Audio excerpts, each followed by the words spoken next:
Eh bien, on vient vraiment de vivre une belle célébration parce qu'on était avec une équipe dont Jimmy en haut, puis on partageait des mots prophétiques. Et j'avais l'impression, je disais, mais arrêtez les gars, vous allez dire mon message. Ce que Jimmy a partagé, à un moment donné, il y a Anthony Sionat qui a eu une parole aussi, il va pouvoir le voir, c'est vraiment écrit là-dedans. Et c'est merveilleux quand on peut vivre des soirées comme ça qui sont conduites, puis où le Seigneur a tout prévu d'avance. Et je vous propose de prier pour cette célébration. Papa, je te remercie parce qu'on est à Noël, on est le dimanche de l'Avent. On voit la ville de Lausanne est pleine de lumière. Et je te remercie parce qu'on peut se préparer nos cœurs pour cette merveilleuse célébration de Noël avec toi ce soir.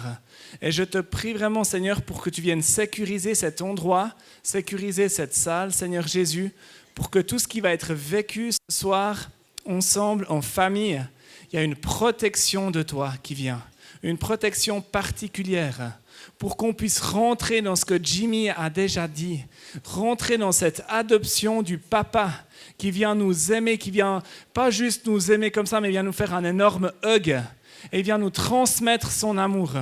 Et merci Seigneur Jésus pour cette merveilleuse parole de l'esprit d'adoption. Et je te prie Seigneur pour qu'on puisse non pas en parler, mais qu'on puisse le vivre. Qu'on puisse vivre ce papa d'amour que tu es. Et merci Seigneur Jésus pour cette soirée. Merci pour ces mots que tu m'as donnés et que tu vas continuer à m'inspirer ce soir. Et merci Seigneur pour cette soirée qu'on peut vivre comme à la maison, en famille, sur le thème de l'Avent et de Noël. Amen. Alors vous l'avez compris, je vais parler de l'Avent. Alors, ça vaut la peine de se poser la question, qu'est-ce que ça veut dire l'Avent ? Aujourd'hui, on est le dimanche de l'Avent, donc j'ai regardé Wikipédia et mon ami, d'accord ? Et puis j'ai été voir, ça vient du latin qui est advenir, advenire, qui veut dire l'arrivée. Et l'arrivée, elle est à 3 niveaux, et ce sera les 3 points de mon message. La première, c'est celle qu'on connaît, c'est l'Avent qui précède la naissance de Jésus, mais pas seulement. Le deuxième niveau, c'est l'arrivée de Jésus dans nos cœurs par le Saint-Esprit. Et le troisième niveau, c'est qu'il y a une espérance. Et Jésus va revenir. On ne sait pas quand, on ne sait pas comment, mais on sait qu'il va revenir. Et c'est les 3 points que je vais approfondir avec vous ce soir. Le premier point, qui est la naissance de Jésus, dont Luc au chapitre 2, on ne va pas prendre chaque verset, mais dans Luc au chapitre 2, tout nous est raconté. Et ce qui nous est dit, c'est que les Romains avaient le pouvoir sur le peuple juif et qu'ils ont décidé, pour des raisons fiscales, pour les Juifs, c'était surtout une question fiscale, une question d'impôt, de faire un recensement. Et puis donc, Marie, vous imaginez Marie, 8 mois, on peut imaginer qu'elle a 8 mois et demi de grossesse, donc c'était quelque chose. Hein. On a vécu ça il y a 13-14 mois, la grossesse, voilà. Et puis avec l'âne, avec Joseph, ils ont dû faire 112 km. Entre Nazareth et puis Bethléem, il y a 112 km. Et ils ont dû faire ces 112 km à pied. Et ça, c'est quand même quelque chose pour un 8 mois à 8 mois et demi de grossesse. Et puis ça, c'est l'Avent qu'ils ont vécu. Et il y a cette étable. Et moi qui suis issu du monde agricole, si vous voyez les fermes actuellement, les fermes, c'est des grosses fermes avec pleine de lumière. Et quand on nous parle d'étapes dans la Bible, ça n'a rien à voir avec ça. C'est une vieille ferme. On en a encore certaines fois, certains endroits, mais ça vient de moins en moins aux normes. C'est des fermes très basses, avec très peu de lumière, et c'est extrêmement sombre. Et c'est là que Jésus est né. Et c'est pas rien. Et c'est pas rien non plus si Noël est au mois de décembre. D'accord ? On sait que c'était peut-être pas forcément comme ça, mais maintenant c'est au mois de décembre. Et qu'est-ce qui se passe au mois de décembre ? On a la journée la plus courte. Le 21 décembre, c'est là où il y a la nuit la plus longue. Et ce qu'on peut voir dans ces deux choses, c'est qu'il y a de l'obscurité dans les tables, il y a de l'obscurité dans le mois de décembre. Et c'est pour ça que les lumières sont si belles. Imaginez-vous 2 secondes que le marché de Noël qu'on a vu en arrivant ici soit en plein mois de juillet. Si c'était le cas, ce serait nettement moins style. D'accord? Il ferait grand beau, puis on aurait ces petites loupiottes qui seraient en train de clairer, ce ne serait pas très agréable. Moi, comme j'ai déjà dit plusieurs fois, j'ai des chevaux, puis j'ai construit un carré de sable. Puis on a fait un éclairage. Un de mes meilleurs potes est électricien. Puis au début, je ne pensais pas le faire. Puis après, je me suis dit, bon, finalement, maintenant que les trous sont faits, allez, on met vite l'éclairage. Puis on a fait 4 poteaux de 6 mètres de haut. Et puis on a mis des LED de 6000 lumens. Et puis on a fait tout ça avec mon pote, ça nous a pris 3 jours, c'était un gros travail, etc. Puis après, gros moment, bam, on pèse sur le bouton. Je pèse sur le bouton, il faisait grand jour. Je suis là, ah ouais d'accord. Il y avait une espèce de petit faisceau lumineux là, un rikiki. Puis je dis à mon pote, ouais, t'es sûr que ça va jouer? Il me dit, ah t'inquiète. Et le soir même, j'ai pris ma jument, j'ai été dans ce paddock, j'ai pesé sur le bouton, waouh, on aurait dit un terrain de foot, quoi. C'était de la folie, comme ça clairait, c'est vraiment cool comme ça claire. Donc, pour que la lumière brille, il faut de l'obscurité. Et ça, c'est quelque chose que je vais détailler plus tard. Ensuite, l'Avent, c'est aussi le calendrier de l'Avent. Le calendrier de l'Avent, c'est une tradition qui est née en Allemagne au 19e siècle. D'abord, c'était un calendrier avec des images qu'on pouvait ouvrir. Et puis ensuite, c'est devenu nettement plus intéressant, c'est devenu des fenêtres qu'on pouvait ouvrir, et puis des petits cadeaux, du chocolat et tout ça. Et puis, avec ma femme, on a invité des amis il y a 2 semaines venir, et puis j'ai surpris une discussion entre le fils de 4 ans et sa maman. Puis il lui a dit, c'est demain qu'on va acheter le calendrier, c'est demain. Et puis sa sœur, qui a 6 ans, avec plein de douceur, elle dit comme ça, moi j'en ai déjà un, et c'est un calendrier Reine des Neiges. Et j'observais ces 2 enfants qui étaient dans cette telle réjouissance de l'Avent, cette attente vraiment forte de dire « Waouh, je vais ouvrir mon calendrier et chaque jour je vais me réjouir jusqu'à Noël ». Et moi, je n'ai pas eu cette chance. Je connais bien le calendrier image, mais je n'ai jamais fait les calendriers petits cadeaux. Ce n'était pas l'habitude chez moi. Et puis, avec ma femme, on en a fait un cette année. Alors, on a fait chacun la moitié des cadeaux. Ma femme qui est très artistique, elle a fait plein de trucs jolis avec des petits sachets. On a mis ça sur des jolies ficelles et tout ça. Puis, on a fait chacun la moitié pour revivre et puis pour se mettre dans cette réjouissance de l'Avent. Et ce que j'aimerais dire avec cet exemple, c'est qu'on voit que ces jeunes, on voit que ces 2 petits-enfants, ils ont la joie. Ils ne se posent pas 36 questions. Ils ne se disent pas, attends voir, est-ce que c'est commercial d'avoir un calendrier de l'Avent? C'est peut-être ce que vous pensez à la Reine des Neiges. Voilà. Non, ils sont heureux. Ils sont juste heureux. Et moi, quand j'ai préparé ce message, j'ai réfléchi, c'est une question que je vous pose. Quel est votre souvenir, peut-être que vous avez comme moi pas vécu de calendrier de l'Avent, mais quel est votre premier souvenir de Noël? Est-ce que pour prendre quelques secondes maintenant pour réfléchir, quel est mon premier souvenir de Noël? Qu'est-ce qui vous vient en tête comme ça? Je vais vous raconter le mien. Le premier souvenir qui me vient comme ça, c'est mon papa qui est à l'écurie, il est en train de traire les vaches. À l'époque, on avait encore des vaches. Et puis, moi, je sens de la bonne odeur de nourriture. La nourriture, c'est important pour moi. Ceux qui me connaissent le savent bien. Et puis, je vois cette odeur, puis je dis « Waouh, purée, j'ai faim ». Puis, je vais à l'écurie avec mes 3-4 ans. Puis, je vais voir mon papa où il en est, puis il n'a pas encore fini. Puis, du coup, je lui donne un coup de main, je l'aide à mettre la paille aux vaches et tout ça. Puis après, il revient, il va se doucher. Et puis, on ne mange pas à la cuisine comme d'habitude, on mange au salon, dans la belle table du salon.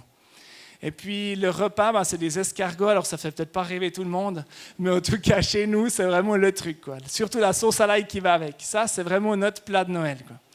Et puis après, il y a du saumon, des crevettes. Souvent, on faisait avec des toasts. Et puis, on étalait le saumon, les crevettes. Là-dessus, on avait des bons produits.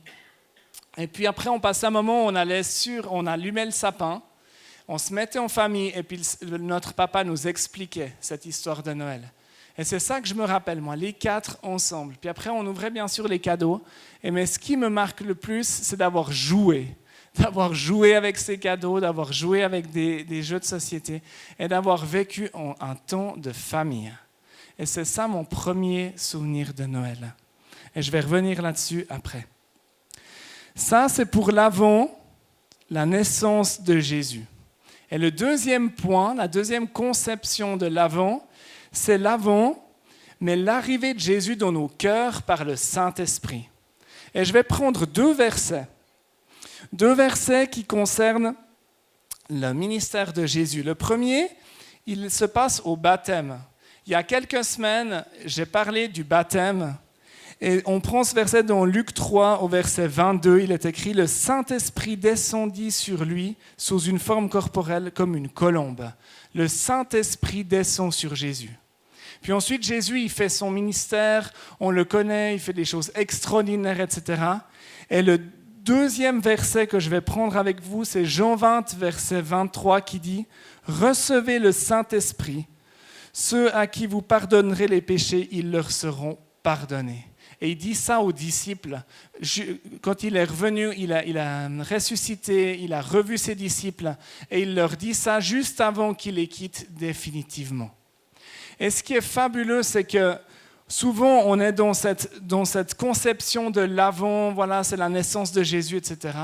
Mais Jésus, il est là, il est dans nos cœurs par le Saint-Esprit. Et ça, c'est merveilleux. Et il y a un point que j'aimerais prendre. Lorsque j'étais en école de disciples en Australie, on m'a parlé d'une image que je trouve très forte et qui a marqué ma vie. Et je l'ai déjà dit plusieurs fois, mais c'est une image que chaque jour, chaque semaine, je dois me rappeler ça au quotidien. C'est l'image d'un train. Et puis, dans ce train, il y a toujours une locomotive et des wagons. Et nous, vous et moi, on est constitués corps, âme et esprit. Et dans cette période de Noël, celui qui est bien valorisé, en tout cas dans ma famille, je ne sais pas la vôtre, c'est le corps. D'accord ? Je vous ai déjà parlé d'une partie du menu, mais je ne vous ai encore rien dit. Des fois, c'est des fondus Bressane, ça y va, ça respire la graisse, c'est sympa. Donc, le corps, en général, dans cette période de Noël, il est nourri, quoi. Ça, il n'y a pas de souci. Je pense qu'on est assez d'accord là-dessus. Il n'y a qu'à passer au marché de Noël ou passer à Manor dans cette période-là pour comprendre que dans beaucoup de familles, le corps est nourri. Et l'âme dans tout ça. L'âme, comme nous l'a partagé très très bien Jimmy, certaines fois, elle est challengée à Noël. Elle est blessée. On peut des fois se retrouver dans l'image que je vous ai présentée, qui est mon Noël. Peut-être que vous aussi, vous avez un Noël qui s'est passé, ou peut-être même qui ne s'est jamais passé. Vous avez une image, votre dernier Noël que vous pouvez vous souvenir, c'est difficile. Et des fois, notre âme, elle a ses blessures. Et il y a deux murs que j'aimerais parler ce soir qui peuvent des fois se passer, qui peuvent des fois nous passer par la tête dans cette période de Noël. Le premier, c'est le mur de la rébellion. C'est tout simple. Pour moi, Noël, c'est difficile. Donc, je prends un billet pour les Seychelles, je prends un billet pour le Maroc, je pars 2 semaines en vacances et pas de Noël. C'est réglé. D'accord ? Ou alors, autre réaction, waouh, j'ai une fête de famille, mais quel hypocrite, qu'est-ce qu'on est hypocrite, de toute façon on ne s'aime pas, de toute façon on s'est brouillé pour l'héritage il y a quelques années, qu'est-ce qu'on va aller être ensemble, du coup j'y vais pas. Ça c'est l'acte de rébellion, c'est ce que j'appellerais le mur de la rébellion, parce que mon âme a été écorchée, parce qu'il y a des choses qui ont été, parce que j'ai pas reçu tout ce que j'aurais souhaité, puis tout d'un coup, il y a cette rébellion. Et là on arrive à la période de Noël, et ça revient gentiment. L'autre mur possible, c'est le mur du rejet. Le rejet, c'est autre chose. C'est justement cette solitude. Et waouh, purée, je suis seul, encore une fois. Et de toute façon, personne ne m'aime. De toute façon, personne ne m'invite. De toute façon, voilà, je suis seul et je me replie sur moi-même. Et ça, c'est le mur du rejet. Et lorsque notre âme est aux commandes, lorsque l'âme prend la locomotive de nos vies, et moi, je vous dis honnêtement, on doit veiller sur son âme. Samedi, j'appelle ma maman. Et le Seigneur nous a à l'œil. Hein. Il savait que l'ennemi nous a à l'œil, hein, parce qu'il savait que j'allais prêcher là-dessus. J'appelle ma maman. Et bam, on s'est juste mal compris sur un truc, vraiment un détail. Tout d'un coup, c'est parti un peu en sucette. Je suis là, ah purée. Je dis, qu'est-ce que je fais ? J'ai pris mon message, j'ai écrit à ma maman, je te demande pardon, je m'excuse, on s'est mal compris, voilà. Et pouf, j'ai désarmé. J'ai tout de suite désarmé. Mais mon émotion, elle ne voulait pas faire ça. Hein. Mon émotion, elle disait, oh, mais de toute façon, c'est moi qui ai raison, et puis machin, et puis ma maman, puis gna gna gna gna gna. Ça, c'est quand l'émotion a le lead de notre vie. Et quand l'Esprit, On a tous ensemble, on a tous un esprit en nous. Et quand notre esprit est connecté au Saint-Esprit, il vient nous parler. Et c'est l'esprit connecté au Saint-Esprit qui est venu me parler, qui m'a dit hey, mais tu ne crois pas que ce serait bien plutôt que direct t'envoyer un message gentil à ta maman? Parce que c'est juste de la mauvaise compréhension, ça. Donc si tu lui envoies... Et puis voilà, je l'ai fait tout de suite, ça a désengorgé la chose. Et ça, c'est le Saint-Esprit qui vient nous guider. C'est le Saint-Esprit qui est aux commandes de notre vie et qui vient nous guider, qui vient nous aider à mener notre vie et à vivre ces fêtes de Noël. Et si ce n'est pas évident, demandons-lui, Saint-Esprit, quelle est la bonne attitude à avoir pour ne tomber ni dans le mur de rébellion, ni dans le mur du rejet, mais d'être adulte et puis d'être avec Dieu et de lui demander. Et certaines fois, ça prend du temps. Certaines fois, ça prend du temps si on a des situations, voilà, des fois, les situations sont complexes et ça vaut la peine d'aller en profondeur. Et ça vaut la peine d'aller voir qu'est-ce qui se cache derrière. Et comme j'en ai parlé plusieurs fois, et chaque fois que je prends la parole, je profite d'en parler, on fait des sozos au Gospel Center avec Sylvie, et c'est des merveilleux moments pour aller voir ce qui se cache tout au fond du cœur. Et puis là, il y a des mensonges, des choses qui sont ancrées là, puis qu'on peut, pam. Alors des fois, ça prend peu de temps, puis des fois, on a besoin de ce travail en profondeur pour être libre face à ces blessures.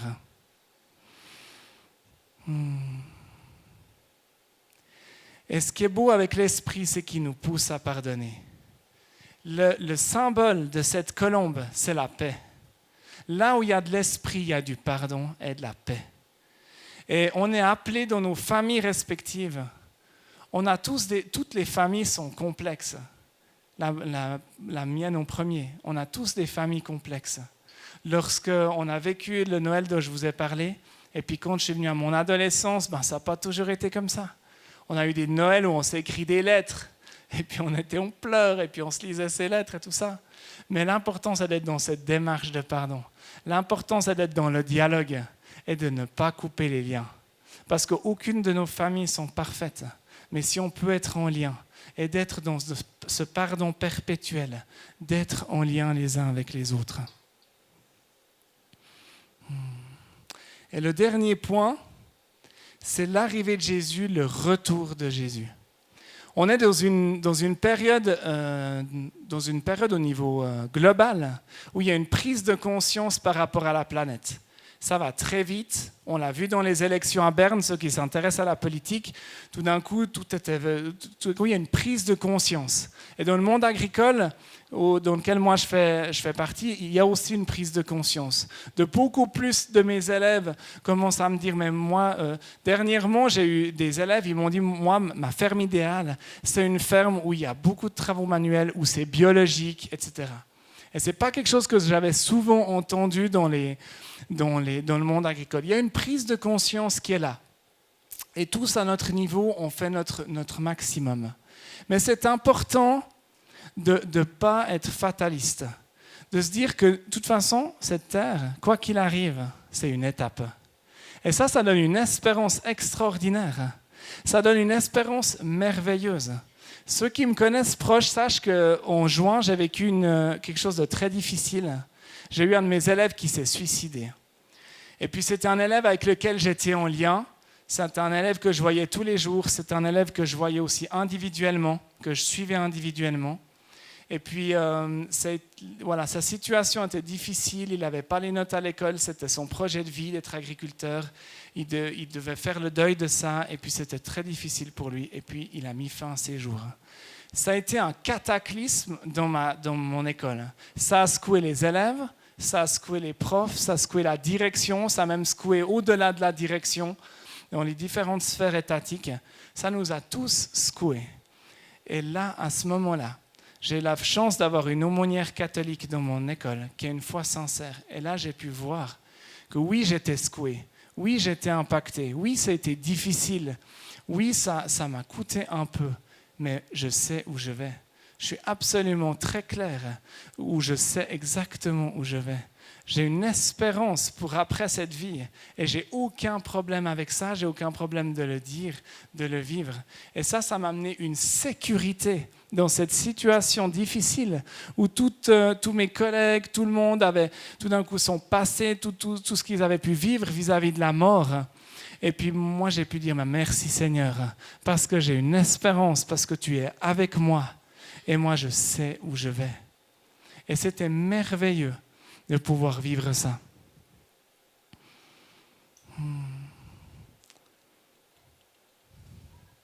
J'aimerais demander à l'équipe louange de venir. Et j'aimerais vraiment passer un temps où on est comme à la maison, comme je l'ai dit, on est en famille. Et on a vraiment envie de pouvoir vivre un temps où on prie. On va vivre une fête de Noël dans 15 jours. Et je peux vous dire, ça va être de la bombe, quoi. Vous allez me voir dans un autre contexte. Je vais être avec l'accent vaudois, et puis voilà. Puis on va se marrer, quoi. Ça va être cool, d'accord? Et puis je pense que c'est vraiment chouette que pour cette période de Noël, on puisse tous faire un bilan. On a tous une personne dans notre famille avec laquelle c'est peut-être un peu moins facile. Ce chemin du pardon, lorsqu'on est dans la problématique familiale, il y a des choses à régler. Et on ne peut pas faire la part de l'autre. C'est impossible de faire la part de la personne d'autre, mais on peut faire notre part à nous. On peut écrire le SMS que j'ai écrit à ma maman hier. On peut écrire une lettre pour dire, écoute, je me rends compte que là, voilà. Et puis, je trouve que c'est bien si, avant cette fête de Noël, on puisse, passer un temps où on se positionne devant Dieu, puis on se dit, mais où j'en suis avec ma famille ? Où j'en suis moi-même avec ces fêtes de Noël? Est-ce que j'ai envie de prendre un billet d'avion pour me tailler aux Seychelles? Ou est-ce que je peux aller paisiblement vivre Noël dans ma famille au sens strict ou au sens élargi? J'aimerais prier. Papa, je te remercie. Je te remercie parce qu'on a une famille ici au Gospel Center. Parce qu'on a une église dynamique, parce qu'on a pu vivre une louange merveilleuse et parce que tu es présent au milieu de nous. Et papa, je te remercie parce que tu es un papa, quoi. Tu es un papa. Et tu nous aimes de tout ton cœur. Et tu as envoyé ton Fils unique pour payer le prix à la croix, pour qu'on puisse recevoir ton Saint-Esprit, pour qu'on puisse pardonner, pour qu'on puisse déposer à la croix tout ce qui est trop lourd pour nous. Et merci Seigneur pour ça. Et merci Papa, parce que tu travailles dans nos cœurs. Et Papa, j'aimerais te prier pour les personnes qui sont là ce soir. Si tu es là ce soir et que tu te dis, mais ton Jésus, je ne le connais pas. Moi, j'ai été invité par quelqu'un, mais ce Jésus-là, personnel, cet ami, ce papa, ce Dieu papa, le Dieu, c'est vraiment une trinité. Il y a le papa qui est là, qui peut t'aimer, qui peut te prendre sous son aile, qui peut t'encourager, qui peut te donner tout ce que tu n'as pas reçu, comme l'a partagé Jimmy. Il y a Jésus, cet ami qui est à côté de toi et qui est vraiment à côté de toi. Et il y a le Saint-Esprit qui vient parler à ton cœur, qui a cette petite voix qui au quotidien vient te dire ce serait mieux que tu fasses ça, ce serait mieux ça, qui vient te pousser à vivre le pardon au quotidien de toutes tes relations. Et si tu es là ce soir et que tu n'as aucune idée de ça, et tu dis mais moi je ne connais pas ça, je ne le vis pas à l'intérieur de mon cœur, si c'est ton cas, j'aimerais te demander de lever la main. C'est le moment le plus important du culte. On fait le culte au D-Club pour ça, pour pouvoir parler de Jésus. Et si tu es là ce soir et que tu te dis « mais j'ai jamais eu l'occasion de donner ma vie à Dieu ». Moi, j'ai pris cette décision quand j'avais 12 ans, mais ça a tout changé. Ça a changé le paradigme. Et pourquoi j'ai pris cette décision? Parce que j'ai vu des gens autour de moi. Ils avaient cet amour de Jésus dans leur cœur. Je ressentais ça et je disais « mais moi, j'ai pas ça. J'ai pas la même chose qu'eux ». Et si tu es là ce soir et tu dis « mais moi, j'ai pas cet amour-là ». j'aimerais t'encourager à lever ta main. Est-ce qu'il y a quelqu'un qui a envie de donner sa vie à Dieu ce soir? Est-ce qu'il y a quelqu'un qui a envie dans cette famille du Gospel Center de dire oui, moi je veux prendre cette décision, je veux donner ma vie à Dieu?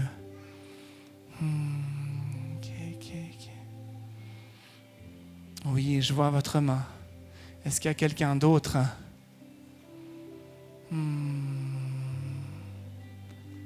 Est-ce qu'il y a quelqu'un d'autre qui a envie de dire oui, moi j'ai prendre cette décision? Alléluia, Jésus.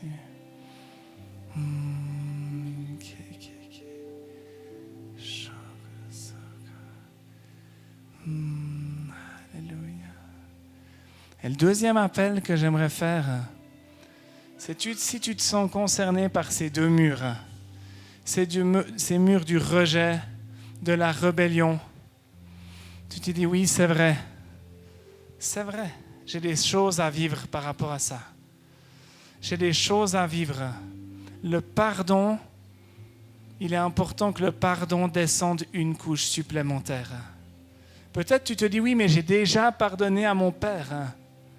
Eh bien moi, j'ai dû des fois pardonner plusieurs fois parce que c'est des couches différentes et on va de plus en plus profondément et on est de plus en plus spécifique et on est de plus en plus libre dans ce qu'on peut vivre. Le pardon rend libre. Et quelqu'un a eu cette image qu'on allait vivre une célébration libre. Et je prie, je remercie Seigneur Jésus parce qu'on va vivre une célébration où des gens vont sortir encore plus libres qu'ils sont rentrés ce soir. Et merci Seigneur Jésus parce que tu viens et tu nous permets de vivre le pardon.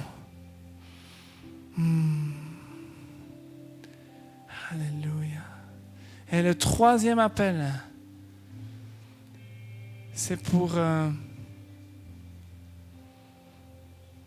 les personnes qui se sentent seules, qui se disent déjà, mais elles ont la peur au ventre, quoi. Ces périodes de Noël, ça leur fait peur. Et la bonne nouvelle, c'est qu'au Gospel Center, on est une famille. Et on n'a pas envie de le dire, on a envie de le vivre. On n'a pas envie de le dire, on a envie de le vivre. Et j'ai envie de demander à l'équipe des Gospel Care, équipiers de prière, de venir devant. Et si ce que je viens de dire a fait coup en toi, j'aimerais t'encourager à venir et partager. Si tu as levé ta main, la personne qui a levé sa main, je vous encourage vraiment à venir devant pour qu'on puisse prendre du temps avec vous, pour qu'on puisse prier avec vous, pour que vous puissiez ouvrir votre cœur et qu'on puisse vivre la famille. Merci Seigneur parce que au Gospel Center, on est une famille. Et alors qu'il y a cette magnifique marché de Noël dehors, on a envie de vivre la lumière entre nous.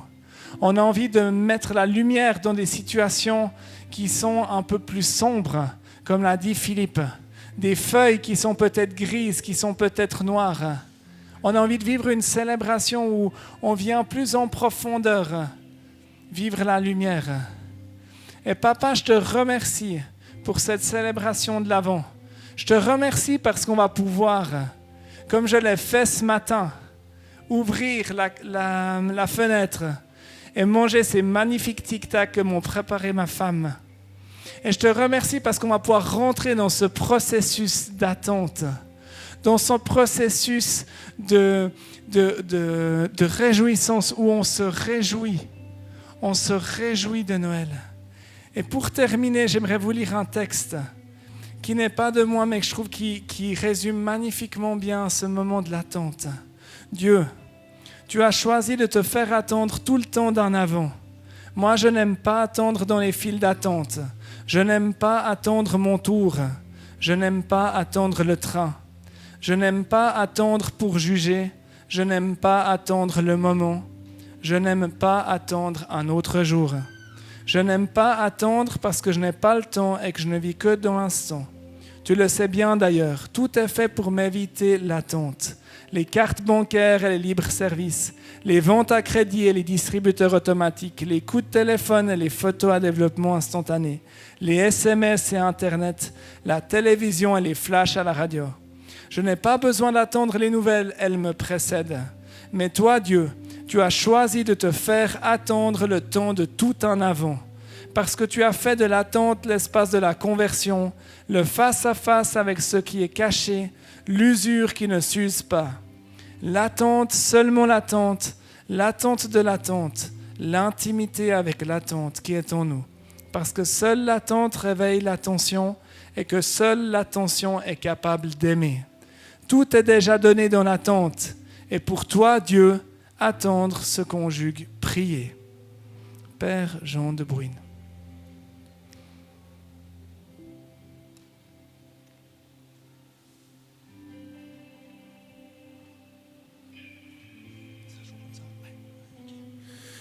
Merci Benoît, merci.